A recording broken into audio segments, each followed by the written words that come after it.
मंगलवार का दिन वीर काज, बल और भक्ति के प्रतीक भगवान हनुमान को समर्पित है।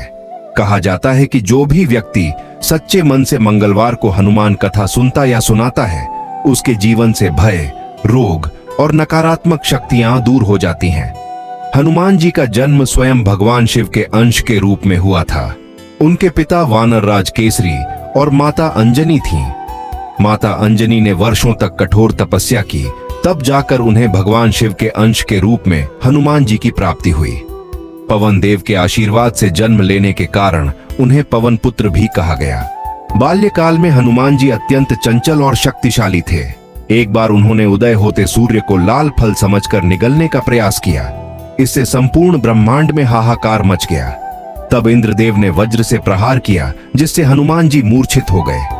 पवन देव क्रोधित होकर वायु का संचार रोक दिया। तब सभी देवताओं ने मिलकर हनुमान जी को अनेक वरदान दिए। उन्हें अष्ट सिद्धियां और नवनिधियां प्राप्त हुई। ब्रह्मा जी ने उन्हें अमृता का वरदान दिया, विष्णु जी ने भक्ति का वरदान और शिव जी ने अपराजेय शक्ति का आशीर्वाद दिया। हनुमान जी का जीवन हमें सिखाता है कि शक्ति के साथ विनम्रता और भक्ति कितनी आवश्यक है। बचपन से ही वे धर्म और सत्य के मार्ग पर चले।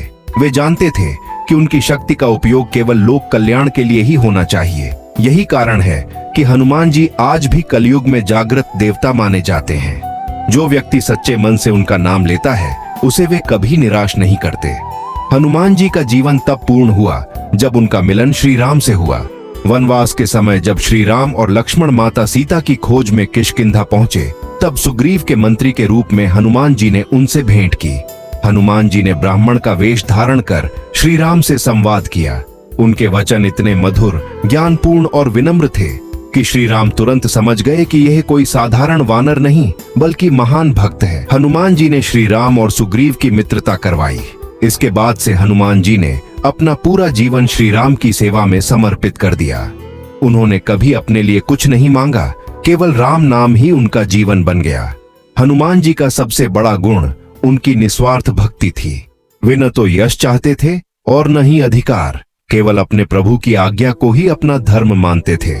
श्री राम ने हनुमान जी की भक्ति से प्रसन्न होकर कहा, हनुमान, तुम मेरे हृदय में सदा वास करोगे।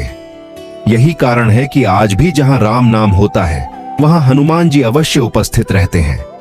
मंगलवार के दिन हनुमान जी की पूजा करने से मनुष्य को साहस, आत्मविश्वास और मानसिक शक्ति प्राप्त होती है। जीवन में चाहे कितनी भी कठिनाइयां हों, राम भक्त हनुमान जी उन्हें दूर करने की क्षमता रखते हैं। सीता माता की खोज में हनुमान जी ने समुद्र लांघकर लंका जाने का कठिन कार्य किया। यह कार्य असंभव माना जाता था, लेकिन हनुमान जी ने राम नाम का स्मरण कर एक ही छलांग में समुद्र पार कर लिया। लंका में पहुंचकर उन्होंने अशोक वाटिका में माता सीता को खोज निकाला। उन्होंने माता को श्री राम की अंगूठी देकर विश्वास दिलाया कि श्री राम शीघ्र ही उन्हें मुक्त कराने आएंगे। इसके बाद हनुमान जी ने रावण की सभा में जाकर निर्भीक होकर श्री राम का संदेश सुनाया। जब रावण ने उनका अपमान किया, तब हनुमान जी ने लंका दहन कर दिया। यह केवल अग्नि से किया गया दहन नहीं था, बल्कि अहंकार, अधर्म और अत्याचार का नाश था। हनुमान जी ने दिखा दिया कि जब भक्ति शक्ति बन जाती है, तब अधर्म टिक नहीं सकता। लंका युद्ध के दौरान जब लक्ष्मण मूर्छित हो गए, तब हनुमान जी ने संजीवनी बूटी लाने का दायित्व उठाया। पूरा पर्वत उठाकर लाना उनकी असीम शक्ति का प्रमाण था। हनुमान जी का यह कार्य केवल बल का नहीं, बल्कि सेवा और समर्पण का प्रतीक है। उन्होंने कभी यह नहीं कहा कि यह कार्य कठिन है, बल्कि राम आज्ञा मानकर तुरंत निकल पड़े। हनुमान जी को कलयुग का जागृत देवता कहा जाता है। मंगलवार और शनिवार को उनकी पूजा करने से भय, शनि दोष, नकारात्मक ऊर्जा और बाधाएं दूर होती हैं। हनुमान चालीसा का पाठ जीवन में अद्भुत परिवर्तन लाता है। जो व्यक्ति सच्चे मन से जय बजरंगबली का जाप करता है, उसके जीवन में कभी हार नहीं होती। युद्ध में हनुमान जी ने अनेक राक्षसों का वध किया, लेकिन उनके मन में कभी क्रोध नहीं था।